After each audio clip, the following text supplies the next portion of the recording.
Well, thanks for coming, Wendy Sellers, author of Suck It Up, Buttercup. I'm going to tell you a little story. It was 1995, and I was an assistant manager of a bagel shop in Kingston, Pennsylvania. The madness started every morning at 6 a.m. The bagel shop was sandwiched, get it, sandwiched, in between a courthouse and a hospital, so very affluent clientele. At 6 a.m. every morning, it would just get insane. We'd probably have the same customers come in every day and almost order the same exact thing. There was this one gentleman, his name was Ned. I would see him come in and he would signal me that he was ready for his regular order, which was an everything bagel, not toasted, with cream cheese, lightly spread, and a coffee to go. That was 1995, and I still remember that. What drove me insane was that my employees couldn't remember that. So at that time, I did management by intimidation, and I just yelled at them, called them idiots in front of everybody. That didn't go over very well. Employees kept leaving. I couldn't figure out why.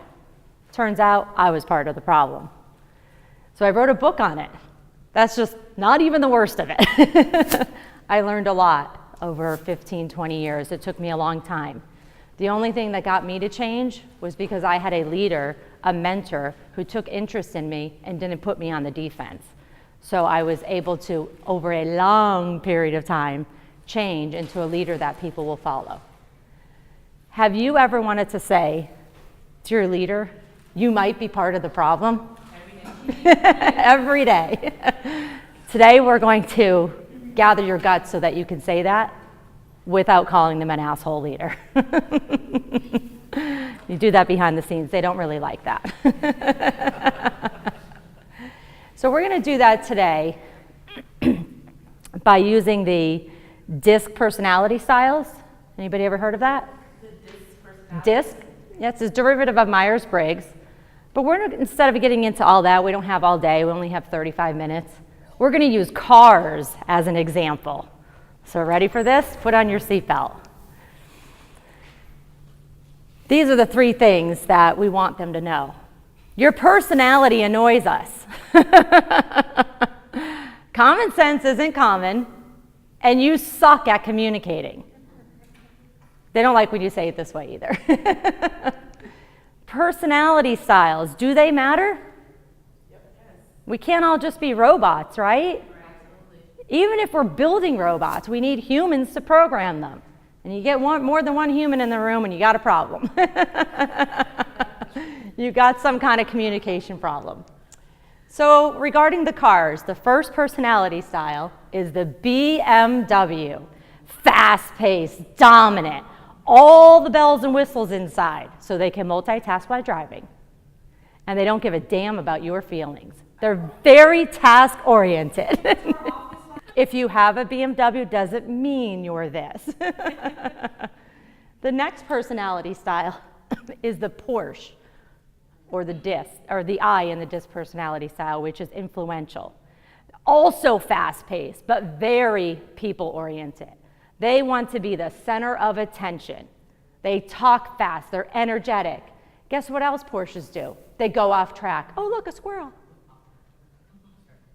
The next personality style is the Kia. Stable, supportive.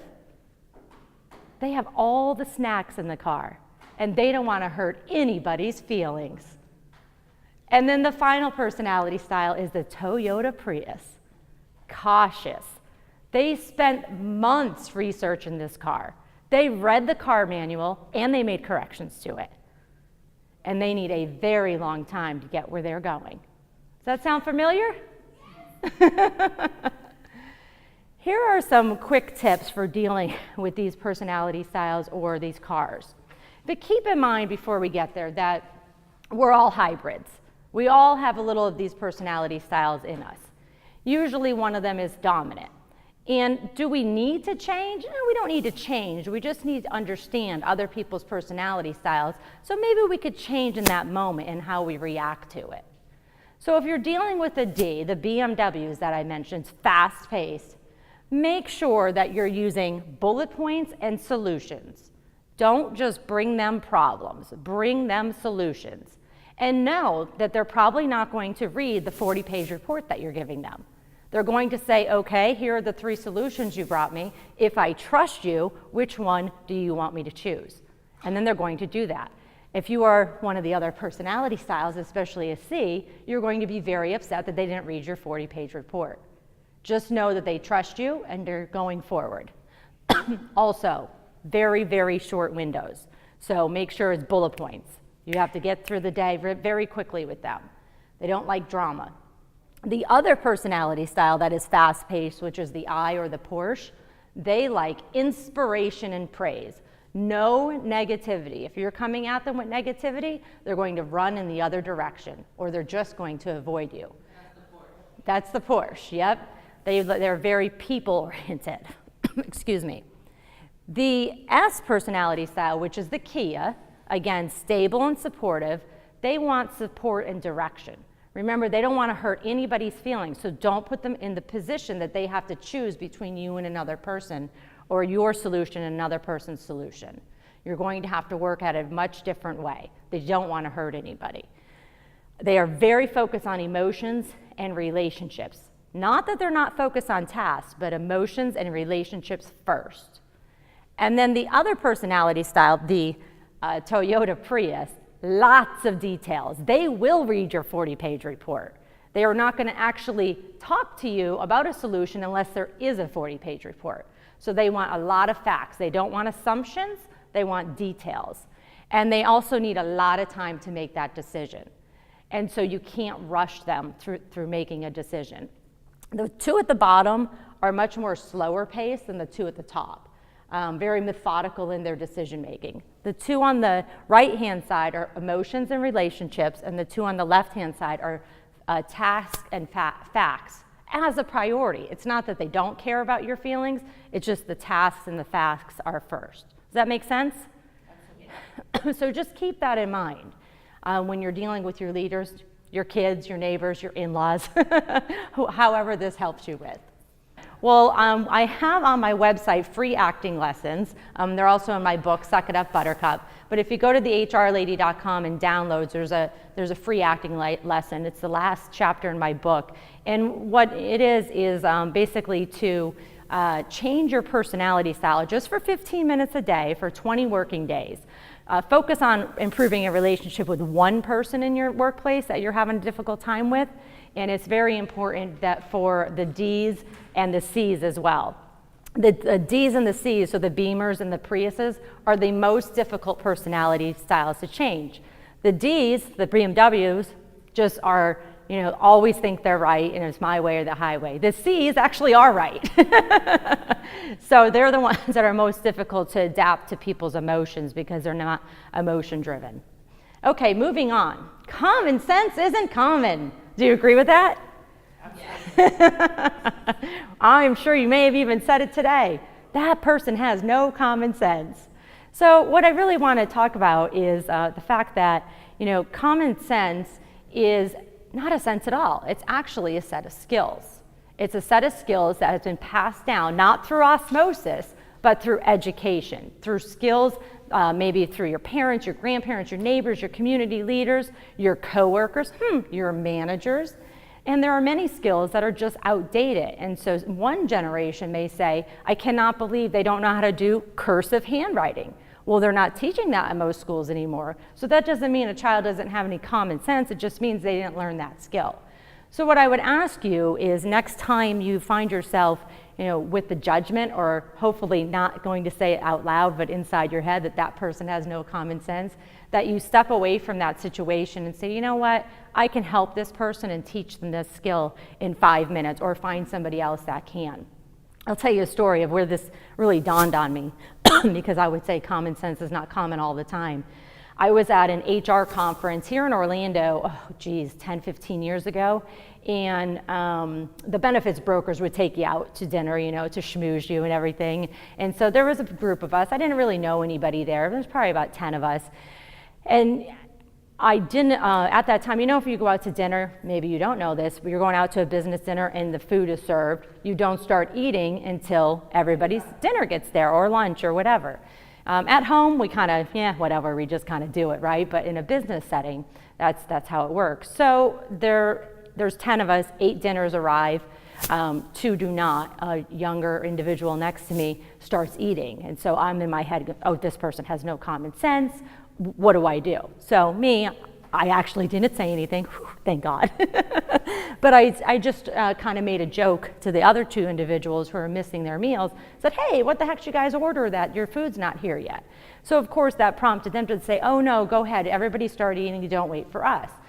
I kicked myself after that because I'm in my head judging this young person, and I'm thankful that I didn't say anything because I usually do. This gets me in trouble a lot. But I thought about it and I said, well, when did I learn this? I didn't grow up in a professional family. We were blue collar workers. I learned it when our marketing director forced us to go to etiquette class. And we were so mad. We were like, who does she think she is? Well, you know what? Every time now, I know the etiquette of business dinners. I can hold a cheese plate and a wine glass in one hand while shaking your hand with the other, no problem, all because of her. But that really, sat with me, that said, that person doesn't have common sense because somebody didn't teach them that. So that is, just a lesson learned for me, and that I talk about in my book. Here's another example. I was doing a presentation on generations and understanding the different generations and the way they communicate and how they get through life and why they do things the way they do. I get done and I sit down at my table and the woman next to me says, I failed as a parent. So I'm like, oh, do tell. And she said, well, my 22-year-old daughter was mailing a check. And I stopped her right there. I go, wait, your 22-year-old daughter knows how to write a check? How many people here write checks? Not too many. There's a couple. Hey, you guys know there's this thing that's called online bill pay? ACH, all of that stuff. I just had to order checks. I haven't had checks in like 7 years, and I had to order checks because I have to now write a check. They don't take a credit card. I'm like, seriously? It's 2018, people. Anyway, so I was so I was actually surprised that the young lady knew how to write a check, but she said, no, the problem really was not that she didn't know how to write a check. She was when she put the check in the envelope, turned out she never mailed anything before, again, because it's 2018. And so she wasn't 100% sure how to write the envelope with the to and the from and then the postage stamp. For me, I had to buy postage stamps the other day, and I'm like freaking out. I'm like, I don't even know, are these gonna expire? What's gonna happen? Because I'm gonna use 2 a year. So I said, don't worry about it. You're fine. This is the common sense situation where you can't learn this through osmosis because it's not something that she's going to normally do. And then she looks at me and she says, well, my husband works for the post office. I said, well, he failed. Again, the point is when you're seeing people in your life that don't know a skill, take a step back and figure out how you can maybe help them or explain to them where you learned that skill so they can get that. So the third thing that we want people to know is that you suck at communicating. Generally speaking, communication goes wrong, right?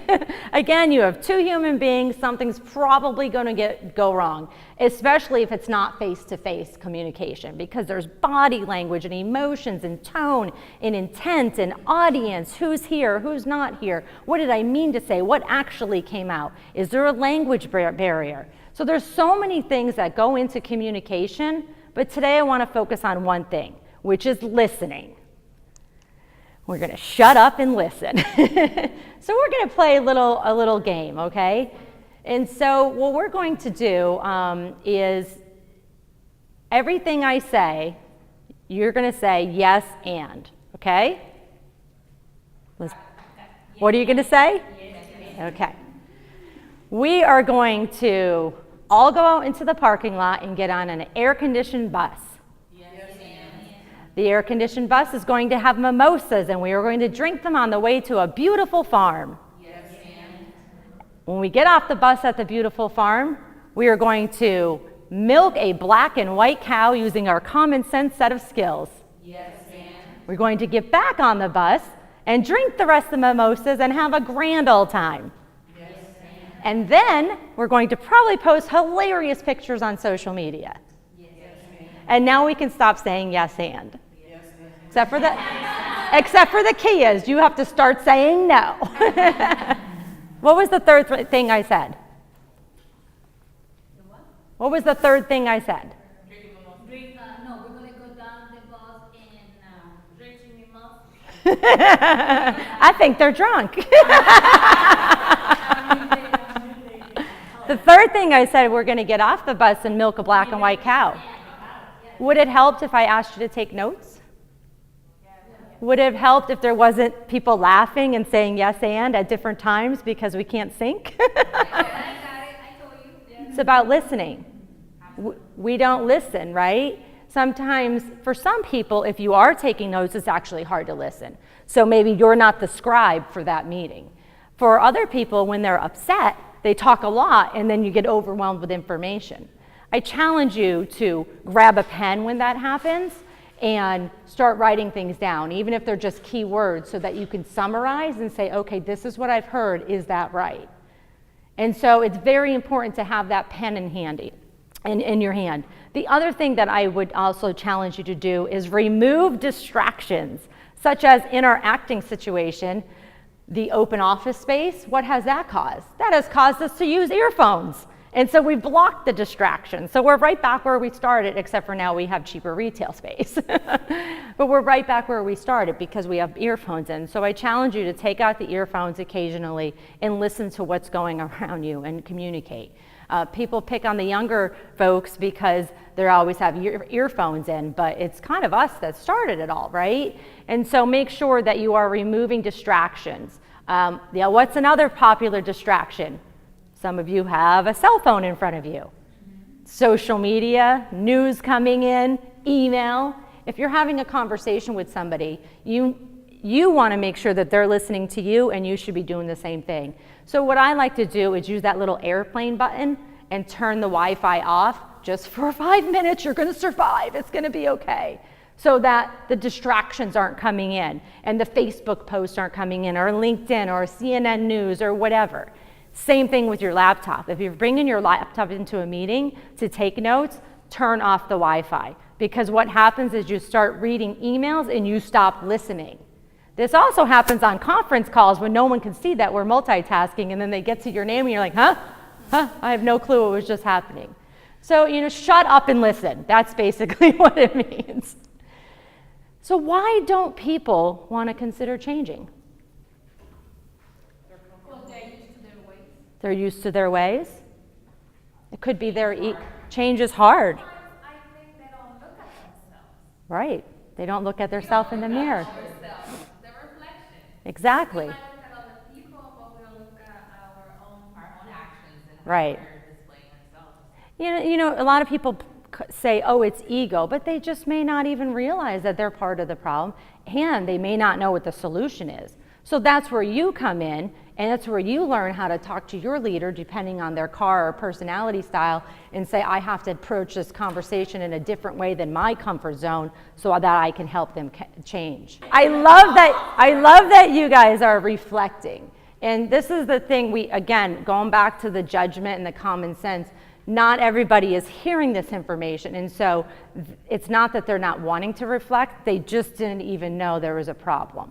And so, people want to reflect usually because there's a major change in their life. So it's not just about the ego. What are the costs of poor leadership? Anyone? Employee retention, turnover, losing employees. What about customers? We lose customers too with poor leadership. So again, this is where you're going to come in and help. There's a Gallup survey of 1 million U.S. employed workers who said at one point in their career, 50% of them said at one point in the career, they left a job because of a poor manager. Not because of pay, not because of benefits, not because of the job itself, but they quit their job because of a supervisor that did not know how to manage people and how to lead. That is a lot of people. No benefit, no perk, no free health care, no 10% 401k, no foosball table is going to bring them back or retain them. And worse, if they do stay, they're not going to be engaged. There is also another survey done. It's the State of the American Workforce report by Gallup. And in that survey, it says that if a company engages both their customers, or in your case, your patients, and their employees, you can get a 240% increase in performance-related business outcomes. 240% increase by engaging employees and customers. That is huge. That's the opposite of people quitting. It's making money, which is why we're all in business. Another survey, which is directly related to engagement, is the Gallup Human Sigma approach. And it basically says that if an employee connects emotionally with the customer is going to stick around longer. Common sense, right? But the trick is here, you have to engage your employees to engage the customers. So it all starts with leadership. So right now, what I'd like to do is gather your guts. And we're going to give you some quick little scenarios on how to speak to your boss, leader, neighbor, in-law, spouse, whoever it might be you, so that you can have a better conversation and convince them to change. Since I am a BMW, as you could probably tell, I have to take notes. So this is what we're going to do. If you are talking to a BMW, which is a D, dominant direct personality style, make it quick, very direct. Hi, I just went to this amazing workshop. The speaker reminds me of you. Type A, fast-paced, brilliant. That's me. She shared a story of how to increase productivity and business outcomes by 240%. And it has to do with the actions of the leader. Can we talk tomorrow for 15 minutes? That's it. Very short. To make sure you put that 240% in there, no feelings. No feelings. And make sure when you go into that meeting tomorrow, if you have a 40-page report, that you've summarized it and give them the one-page summary and say, this is what I think we need to do. If they trust you and they value you, they're going to say, okay, let's do this. You may need to lead the way and project plan and all that stuff because they're not going to do it. If you have a Porsche leader, very energetic, again, inspiration and praise. I just went to this amazing workshop. You got to keep saying that, by the way. That helps me. I just went to this amazing workshop. You are a great communicator. And the speaker talked about how to communicate even better. Can we get a quick meeting right now to share how we can improve the team? I think you're really going to like this. So inspiration. They don't care about the 240%. They care about the team's feelings, and they also care a little bit about the pat on the back. Does that make sense? Okay, let's move on to the S, the Kia bosses. A little more challenging. You have to slow down the pace. I just went to this amazing workshop. It dawned on me that you are always so supportive of everyone, but sometimes I see that people are taking advantage of your good nature. I learned that while being assertive, while still being fair and consistent with following company policy, will look better on you for corporate. I would like to talk to you. When do you have time in your schedule for 30 minutes? And then you're going to go and you're going to give them the report and you're going to share it. But remember, with that one, you have to ask them when they have time so that you're not just shoving it down their throat. The final one, probably the most difficult, the Prius, the C. Little slower paced, lots of facts. I just went to this workshop about personality styles. I know that you are always so thorough and no stone is ever left unturned. You have an unbelievably high level of excellence, and not everyone can achieve that. Can we meet for an hour to review this 40-page report that I'm going to hand to you right now? And we can develop a step-by-step plan to become a more effective team. Totally different conversations, right? Totally different conversations. And so it's very, very important when you're having these conversations that you could somehow identify who the people are that you're talking to. You don't have to have them do a test or anything like that. There's ways to figure it out. If you want to figure out if your boss is a D or so the BMW or the Porsche, you can figure that out pretty quick. They're fast paced, they make decisions, and they buy everything in the grocery store line because they don't have a list. The Porsches buy everything, including everything that's on sale over here in the shoe store. If they take their time and just, the conversation goes a little slower, the meeting has to be an hour instead of 15 minutes, they're probably one of the other two personalities, the Kia or the Prius.